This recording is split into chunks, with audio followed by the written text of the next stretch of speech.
Oi, crianças, tudo bem com vocês? Estamos aqui mais uma vez para falarmos da nossa aula, né? Continuo, espero que vocês também, com vontade de nos vermos o mais rápido possível, mas estamos aí, né? Seguindo os protocolos de higiene, de ficar em casa, né? Desse momento aí de isolamento social, né? Então nós estamos cumprindo bem, mas vamos continuar com as nossas aulas, ok? Espero que todos estejam em paz e com muita vontade de estudar. Agora nós vamos falar sobre história, né? Vamos revisar aí o conteúdo de história de uma forma rápida, porém bem importante, tá bom? Vamos lá? Mudanças e permanência. Bom, nós vimos que aí, né, nós vamos falar sobre a pré-história, né? Já abre aí com uma pintura rupestre e nós vamos falar sobre, né, o passado da humanidade, sobre alguns acontecimentos e a imagem da pintura rupestre, ela lembra muito bem isso, né? Os nossos antepassados, registro do momento da pré-história, certo? Bom, esses registros da pré-história, eles são descobertos e são comentados por dois cientistas.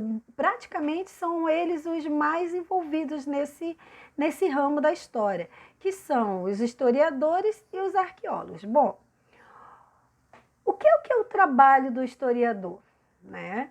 O trabalho do historiador, ele é bastante contagiante, importante, pois ele é um profissional que lida com os acontecimentos, né, que já aconteceram há muito tempo, ou seja, bem antes do seu próprio nascimento ou do seu, viu? Ou do seu nascimento. A sua função é interpretar fatos e acontecimentos históricos e situações que passaram há muito tempo. Portanto, ele estuda o passado humano em seus vários aspectos, como a economia, né, o din-din do passado, como é que eles viviam, como é que eles conseguiam recursos, tá? Nesse caso aí, a economia já vem um pouquinho mais para frente, né? Lá no passado não se lidava com a economia, mas aí é o historiador, nós estamos falando do trabalho dele, né? Ele também lida com os aspectos da sociedade, da cultura e do cotidiano. Então, ele investiga e interpreta ações do homem do passado. E essas interpretações consistem, né, em escrever o passado a partir de fontes históricas. Lembrando aí que nós já falamos dos vestígios, né, que são as fontes históricas. E as fontes históricas são aquelas coisas que foram deixadas pelos nossos ancestrais, tá? Como documentos, né? Que através de seus sinais e interpretação permite ao historiador reconstruir e contar a história. As fontes históricas, crianças, lembram aí? Elas se dividem em material e imaterial, certo? Vamos lá? As fontes materiais, né? Elas são vestígios concretos deixados pelos nossos antepassados. E as fontes imateriais são abstratas, não podem ser tocadas, não podemos tocar, como lendas, músicas, tradições, né? É aquela coisa mais assim sentida, né? Não pode ser palpável, você não vai segurar com as mãos, mas você vai saber que ela existe, sabe que ela existe por conta da, da, do que ela carrega em si, ok? Aí nós temos, né, exemplos de jornais antigos. Estamos falando de fontes aí materiais, palpáveis, visíveis, né? Aí, ó, uma moeda antiga, objetos antigos, arquiteturas antigas, né? Então isso aí permite ao historiador reconstruir e recontar a história, porque ele vai investigar o que é isso, quando aconteceu, como aconteceu, por que aconteceu, certo? Então aí vocês viram, né? E nós vamos ter as imateriais. Aí, ó, a contação de história, as danças, né? Como aí a capoeira, o carimbó, as tradições, culturas indígenas, culturas de povos, outros povos, como os judeus, os muçulmanos, os japoneses, né? Tem tradições dentro da sua cultura, como nós brasileiros também, certo?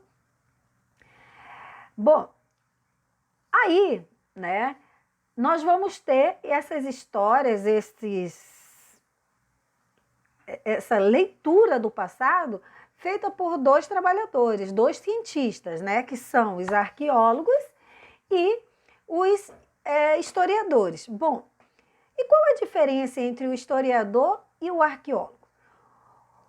O arqueólogo, tá, é aquele cara, aquele cientista que ele vai lá na fonte, ele vai descobrir, ele vai escavar, ele vai encontrar o material, né? Então ele estuda o passado através de materiais encontrados. Já o historiador, ele estuda os eventos ocorridos no passado, né? E a gente pode fazer assim, o historiador encontra ou melhor, o arqueólogo encontra o objeto e o historiador vai lá e faz o papel de detetive. Ele vai lá e, ei, encontrei, o que você encontrou? Peraí, como foi que isso veio parar aqui? Por que parou? Quando foi? Tá entendendo? Mas eles vão trabalhar juntos. Bom, então, né, o historiador ele vai procurar saber o que foi que aconteceu ali, certo? Aí nós vamos falar sobre os registros dos primeiros hominídeos, né? As pinturas rupestres, certo? Que consiste, né, principalmente em pinturas feitas em paredes de cavernas, né? Como nós já falamos em sala de aula. E também as pinturas rupestres foram as primeiras manifestações artísticas realizadas pelos humanos, ainda lá na pré-história, né? Eles já manifestaram aí, né, os seus dotes de desenhista, digamos assim. Só que os arqueólogos e os historiadores, eles levantam situações a respeito do porquê que eles desenhavam. Pesquisa-se, supõe-se que as pinturas rupestres já eram uma forma de religião, né? Já era uma forma de crença, que ao desenhar o animal, né, de alguma forma eles estariam ali prendendo, né, o seu espírito para quando ele fosse caçar, o animal já estaria ali praticamente preso, entende? Então, ele no desenho, eles já cercavam o animal ali, especialmente nas caças, lógico, as pinturas rupestres não se referem só à caçada, tem outros que os historiadores não sabem nem o significado, não sabem o que significa. Bom, também é uma suposição que isso aí seja uma caça, apesar da gente quase que ter certeza, mas não é 100%, afinal a gente não estava lá, não tinha ninguém lá, certo? Mas aí era uma forma que eles acham que eles desenhavam para já prender o animal e na hora da caça o animal já está mais domesticado, mais dócil para ser, ó, papado, né? Bom, aí a gente vai para as pinturas rupestres, né? Sai das pinturas rupestres, lá dos hominídeos, lembra? E nós vamos aí falar dos primeiros hominídeos, né? Nós temos aí a imagem da frente do módulo 2. Nós vamos ter aí, né, a Lucy, né, que foram os primeiros fósseis aí encontrados de um hominídeo lá dos nossos antepassados, dos australopitecos, certo? E foi encontrado lá onde é considerado, né, o berço da humanidade, que é a África, né? Lá na África, que os cientistas, arqueólogos e historiadores colocam que seja o berço da humanidade, certo? A partir da África, que o ser humano, né, lá, voltando, lá, segundo os cientistas, foram encontrados fósseis mais antigos da humanidade, por isso eles colocam que lá é o berço da humanidade, não importa se a pessoa é branquinha, dos olhos azuis, se ela é negra, se ela, né, é alta, se ela é baixa, não. Né? Todos tivemos uma mesma origem que foi lá no continente africano, segundo os cientistas. E Vocês lembram que o homem aí no primeiro momento, ele era nômade, né? E ele foi evoluindo